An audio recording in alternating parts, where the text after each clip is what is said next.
The engine configuration area is one of the most vital parts of the calibration.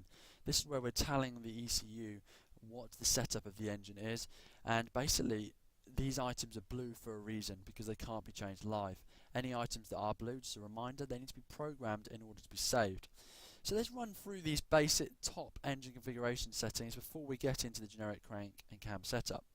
Engine control enabled is basically a way that you can enable the engine control. Say for example you're still setting up other aspects of the ECU and you don't want it to ever actually run, you can turn the engine control to disable.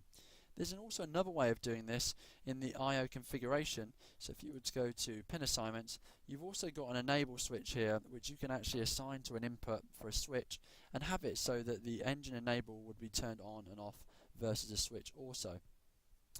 This is the master switch, so to speak, so this will take priority over everything though. The phase operation allows you to select between whether it's a rotary or a four-stroke. If this was to be set as yes, then basically you will be assigning the engine to be a rotary two-stroke setup. Now, the next item is the primary load setup. Now, the load select. This is important because this is the primary load source which the ECU will base a lot of its calibrations from. As you can see, currently is set as manifold pressure. So if you go to up to the run mode fueling base injection timetable, you can see the load sources are RPM and manifold pressure because the primary load is set as manifold pressure. Then you've got the simple next items of number of cylinders, firing order, and then bank allocation. Now if the engine is a V engine, for example, and you have two TPS sensors, or you have two lambda sensors, or two manifold pressure sensors, this is important because basically the two sensors 1 and 2, if you have a V of say a V6 for example, and you have lambda on banks 1, 3 and 5, and then lambda 2 on 2, 4 and 6, you need to tell the ECU about that because when it's correcting the fueling for that particular bank, it needs to know which cylinders it needs to correct on. So in here you would just basically set up and assign the cylinders like so.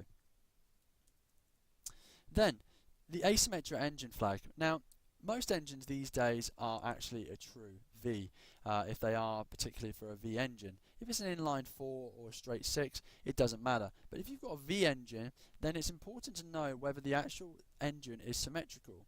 Now, most V engines, V8s, V6s are, but there are particular engines out there, like on the Generation 2 R8 and the TVR Cerbera, that have a different orientation of the V of the engine. And the point of this is that we then need to be able to put in these cylinder positions versus the firing order for that engine in order to know where those angles are so that the ECU can properly fire that cylinder at the correct point. This can be done in here with the assigned firing order cylinder, and basically you can put the position in.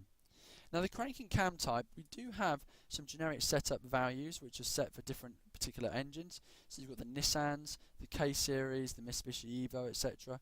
and many others. But most actual engine patterns will allow you to set up a generic setup. And the next video I would go over is how those are set up.